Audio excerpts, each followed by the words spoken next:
Seth here with the Ranch Athletics. I've got Aaron, and we've had a lot of requests on how to deal with back problems. And because of the nature of the problem and how many people actually have back problems, we're going to go ahead and talk about a few different things you're going to find out. For myself, I had a few herniations due to an injury in the Marines, so I have to do this all the time and deal with this all the time. So when you tweak the spine, I want you to expect about a 2-week recovery period on this. But stay focused. I'm going to show you a few techniques to kind of help clear that up and get you going really quickly.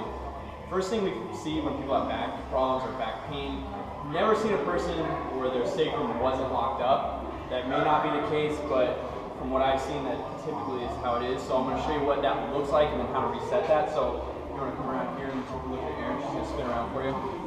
Go on now. She pulls up her shirt here. We're going to find, if you look at these parts of the body, she's got her hip bone right here. Right here, it's called the SI joint. So you've got sacrum as a piece right here. You've got the spine that connects back down. And if we look at this, she's gonna go ahead and lift her left hip.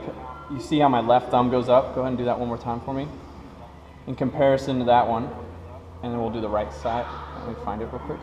Okay, right side. That also rotates up. So what you'll find is that it's go ahead and you can come back to me. So when the sacrum's locked up like that, it shifts forward and it's stuck, it doesn't move well. The thumb should actually drop. So what I'm gonna do is a hip reset. So she's gonna take, really doesn't matter, you can take a pillow, anything, we've got a foam roller here. So we're gonna work on the hips. This is the first thing I would do. And this is a technique you can do whether you know your back's locked up or not. It's not gonna hurt anything. So what she's gonna do is bring her legs up. One hand's gonna be in front, one behind. She's gonna push and pull, resist that movement, resist change. Stay there. 5-second contraction, switch sides. We're gonna go through this 2 or 3 times, all right? She's gonna kind of cut this short so you'll get the point. And then after that, she's gonna take whatever tool she's got between her legs and she's gonna squeeze her thighs together, same thing, 5-second contraction. Relax, do it 1 or 2 more times. You may hear a clunk or a pop in your low back, it's all right. If you're not comfortable doing this on your own or you feel like the problem's much worse, go see somebody, go see a physio, go see a chiropractor or anything like that and have them help you. First priority is always getting yourself back into position because I kind of equate it to if I pop my shoulder, dislocate my shoulder, I can't start doing rehab and work on it until my shoulder's back into a good position. We put it back in position. Same thing with the spine or anything else, fix the position. So let's go ahead and actually test her here and see if we've made any change. So we go and find these same spots. Left side, you see my left thumb dropped. Right side, same thing. So we've got that, restored the function, we've got the spine in a good position. So that would be your first thing. Get that back in a good position. And if it's day one, you just tweaked it, like you're picking something up, I would reset it, I'd put some heat on it, and I'd leave it alone. But some of the other things we're gonna need to look at for the next 24 hours are restoring range of motion here in the upper back and the hips, right? The low back is meant to be stable and these areas are meant to be highly mobile. What you're gonna find when this tweaks, everything's gonna lock down, shut down on you, and it's gonna create a splint. So what we'll do is go over here. We've got a few different options.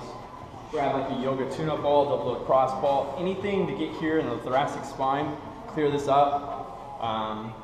And then we're gonna use something like this. I would be smashing out, you've gotta get the QL. Right down here, these attach from the low hip to the bottom of the rib cage. We've got to get the hip flexors if she turns around. These actually bowstring across and attach to the low back. She needs to get that psoas, which is in here and attaches through. And then like I said, the upper back. So when the nervous system reacts like that or you tweak the nervous system, everything's going to shut down, create that splint. You've got to restore that motion, restore the tissue quality. So that'll be your next priority. Basically, you're working anything around, above and below where you tweak your spine. And then you're going to find something else that happens is a lot of times you're going to feel like you're overextended, your gut's hanging out. It's because everything's locked down.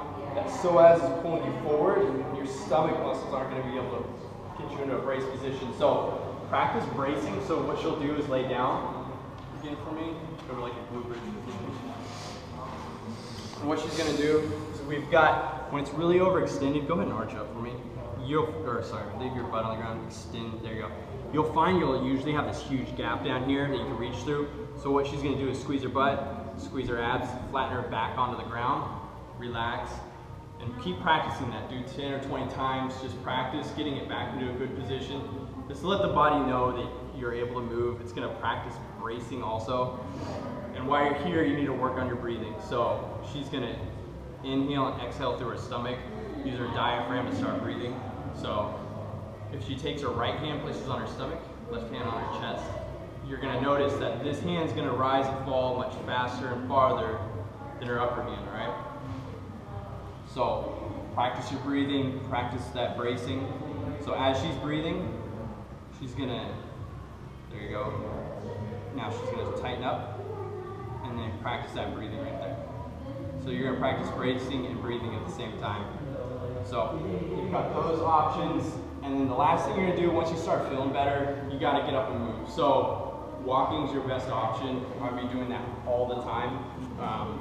It's just going to restore a lot of that function in the hip, get blood flow to the area. And you also want to jump on, like, you can do a heating pad, you can jump on a spa. You've got a Mark Pro, one of these guys right here.